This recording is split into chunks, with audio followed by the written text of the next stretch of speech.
One of the middle people car ఏంటంటే WagonR. And ఇది నా ఫేవరెట్ కార్ కూడా, ఎందుకంటే అంతకు ముందు నా కారు కొనక ముందు ఉబర్ బుక్ చేస్తే ఎక్కువ నాకు వ్యాగనార్ కార్సే వచ్చాయి. సో వ్యాగనార్ అనేది చాలా స్పేషియస్ గా, హైట్ కూడా చాలా బాగుంటుంది. సో హైట్ ఉండే వాళ్ళు one of the best car అని అనుకోవచ్చు వ్యాగనార్. బట్ ద కాస్ట్ చూసుకుంటే కనుక లెస్ దాన్ మనకి 10 lakhs లోపే ఉంటుంది. అండ్ ఈజీ టు బై అన్నట్టు, బట్ హైలీ స్పేషియస్ ఉంటుంది అండ్ కంఫర్ట్ కూడా చాలా బాగుంటుంది. సో దీని రిలేటెడ్ మనం ఈ రోజు డిస్కస్ చేద్దాం.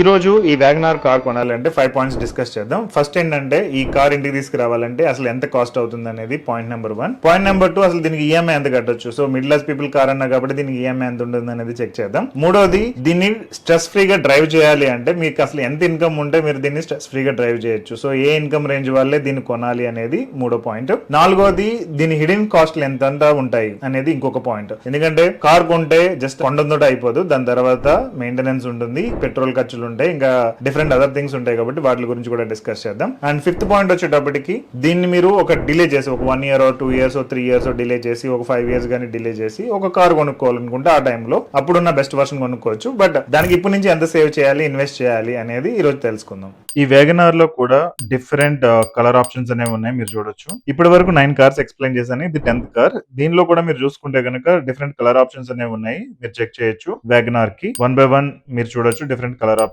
అనేవి. సో దీనిలో డిఫరెంట్ వేరియంట్స్ ఉన్నాయి కాబట్టి దీనిలో వన్ ఆఫ్ ద వేరియంట్ నేను పెట్రోల్ అండ్ ఆటోమేటిక్ లో ద లీస్ట్ కాస్ట్ అనేది చూస్తున్నాను. సో అప్రాక్సిమేట్ 8 lakhs అనేది ఉంది. దీనిలో ప్రెసెంట్ ఫస్ట్ దానిలో మనం కార్ ఇంటికి తీసుకురావాలంటే ఎంత అవుతుంది అనేది ప్రైస్ బ్రేకప్ చూద్దాం. సో ఈ కార్ అనేది 6,73,000 ఎక్స్ షోరూమ్ ప్రైస్. దీనికి ఇండివిజువల్ రిజిస్ట్రేషన్ కు ఒక 95,000 అవుతుంది, and insurance and other charges ఇవన్నీ కలిపి 8,04,000 అప్రాక్సిమేట్ అవుతుంది. సో ఆన్ రోడ్ ప్రైస్ కంటే ఇంకొక 20,000 మీరు ఎక్స్ట్రా పెట్టుకుని కార్ కి వెళ్ళండి, సో దట్ మీరు అనుకున్న కార్ అనేది కొంచెం కంఫర్టబుల్ గా కొనుక్కోవచ్చు. సెక్షన్ 2, ఈ కార్ మీరు ఈఎంఐ లో కొనాలంటే ఎంత ఈఎంఐ మీరు పే చేయొచ్చు అనేది ఈ రోజు చెక్ చేద్దాం. సో ఈఎంఐ క్యాలిక్యులేటర్ అనేది మనం చూసుకుని, అండ్ అప్రాక్సిమేట్ 2 lakh rupees మీరు డౌన్ పేమెంట్ కట్టారని అనుకోండి ఈ కార్ కి, అండ్ 5 year tenure మీరు పెట్టుకున్నట్లయితే 12,843 రూపాయలు మీరు ఈఎంఐ పే చేయాల్సి ఉంటుంది. ఇక్కడ ప్రిన్సిపల్ ఎంత, ఇంట్రెస్ట్ ఎంత అనేది మీరు చూడొచ్చు. సో ఇది 10% ఇంట్రెస్ట్ అయితే, ఇంకా లోన్ ఇంట్రెస్ట్ అనేది కొంచెం బార్గెన్ చేయండి, తగ్గితే గనక మీరు ఇంకా తక్కువ ఈఎంఐ అనేది పే చేయొచ్చు. అదే మీరు 7 years టైం టెన్యూర్ పెట్టుకుంటే గనక 10,000 రూపాయల ఈఎంఐ తో కూడా ఈ కార్ అనేది మీరు ఓన్ చేసుకోవచ్చు. బట్ డౌన్ పేమెంట్ అయితే 2 lakh మీ దగ్గర ఉంచుకునేటట్టు ప్లాన్ చేసుకోండి. సో ఇక్కడ principal, total interest and total amount ఎంత అనేది ఇక్కడ చెక్ చేయొచ్చు. సెక్షన్ 3,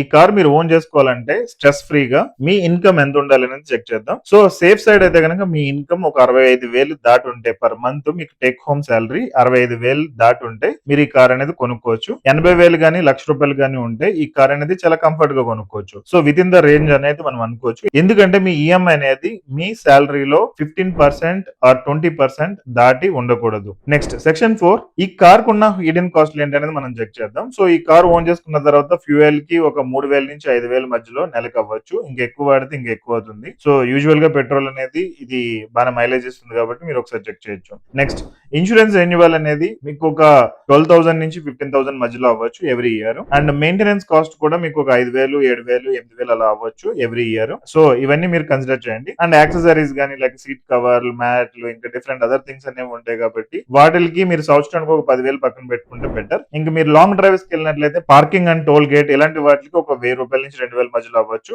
డిపెండ్స్ ఆన్ మీరు ఎంత లాంగ్ ట్రావెల్ చేస్తున్నారు అనే దాని మీద డిపెండ్ అయి ఉంటుంది. సో ఈ ఎక్స్ట్రా కాస్ట్ అన్ని మీరు యాడ్ చేసుకుంటే ఒక 50,000 నుంచి 70,000 మీకు పర్ యానం అయ్యే ఎక్స్ట్రా ఖర్చు అని అనుకోవచ్చు. సో 1,00,000 రూపాయలు ఎక్స్ట్రా ఖర్చు అనేది ఉంటుంది అని అనుకుని మీరు కార్ కొన్నట్లయితే బెటర్. సో దాన్ని కూడా మనం మంత్లీ కన్వర్ట్ చేస్తే ఒక 5,000 నుంచి 8,000 మధ్యలో ఎక్స్ట్రా కాస్ట్ అనేది అవుతుంది per month. So be careful, ఎందుకంటే హిడెన్ కాస్ట్లు తెలియకుండా డైరెక్ట్ కార్ మనకి అవైలబుల్ గా ఉంది, డౌన్ పేమెంట్ ఉంది అని చెప్పి మనం వెళ్ళి కొనడానికి ట్రై చేస్తాం. బట్ దాని తర్వాత దాన్ని మెయింటైన్ చేయాలి, చాలా కష్టాలు పడడం, లేదంటే దాని మీద కవర్ వేసేసి దాన్ని తీయకుండా బైక్ వాడుకోవడం, ఇవన్నీ చేస్తూ ఉంటాం. సో మనం ఒక కార్ తీసుకున్నామంటే కార్ ఎక్కువ వాడే కేపబిలిటీ ఉంటేనే తీసుకోవడం బెటర్. సెక్షన్ 5, ఈ కార్ ని ఈఎంఐ లేకుండా కొనాలి అంటే ఇప్పటి నుంచి మీరు ఎంత సేవ్ చేయాలి లేదంటే ఇన్వెస్ట్ చేయాలి. ఒక 3 years తర్వాత, 5 years తర్వాత ఏదర్ ఈ కార్ గానీ లేదంటే వేరే కార్ గానీ మీరు కొనాలని అనుకుంటే ఈ రేంజ్ లో నేను చెప్తున్నాను. చెప్తున్నాను. ఒక 3 years అని అనుకుంటే మీరు రికరింగ్ డిపాజిట్ కానీ ఫిక్స్డ్ డిపాజిట్ కానీ చేయొచ్చు. సో రికరింగ్ డిపాజిట్ అని అనుకుంటే ఒక 23,000 దాకా మీరు చేయాలి. ఇది just calculation, just for your idea. అదే మీరు 15% రిటర్న్ వస్తుందని అనుకుంటే ఏదర్ ఈక్విటీ మ్యూచువల్ ఫండ్స్ లో, లార్జ్ క్యాప్ లో కానీ, బ్యాలెన్స్డ్ అడ్వాంటేజ్ ఫండ్స్ కానీ ఇన్వెస్ట్ చేయొచ్చు. సో 3 year పీరియడ్ కి అప్రాక్సిమేట్ ఒక 20,000 రూపాయలు మీరు ఇన్వెస్ట్ చేయాల్సి ఉంటుంది.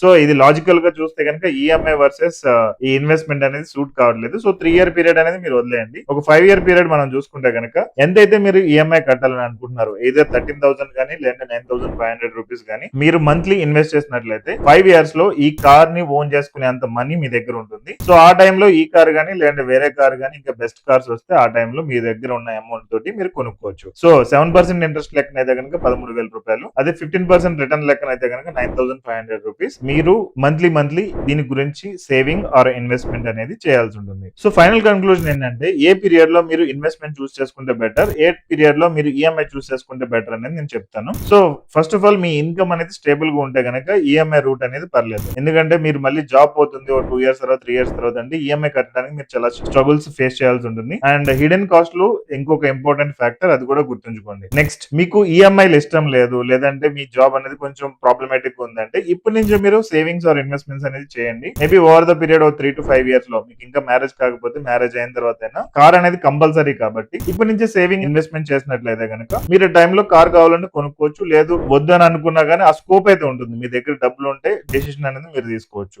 ఓకే, ఏదర్ ఎనీవే మీరు ఇక్కడ గుర్తుంచుకోవాల్సింది ఏంటంటే కార్ అనేది expense, it's not an investment. నేను ఇప్పటి వరకు ఎక్స్ప్లెయిన్ చేసిన మొత్తం మీకు అర్థమైందని అనుకున్నాను. So it's a middle class people car and ఈ రేంజ్ శాలరీ రేంజ్ చెప్పాను కాబట్టి మీకు అఫోర్డబిలిటీ ఉంటే కొనండి, లేదంటే కనుక హోల్డ్ చేయండి ఒక 1 year or 2 years. Same EMI ని మీరు ఎస్ఐపి కానీ లేదంటే ఆ రికరింగ్ డిపాజిట్ లో కానీ ఇన్వెస్ట్ చేస్తూ కంటిన్యూ చేయండి ఒక 1 to 2 years. మీరు అది కంఫర్టబుల్ గా పే చేయగలను అనుకుంటే కనుక దెన్ మీరు ఈ కార్ అనేది కొనవచ్చు.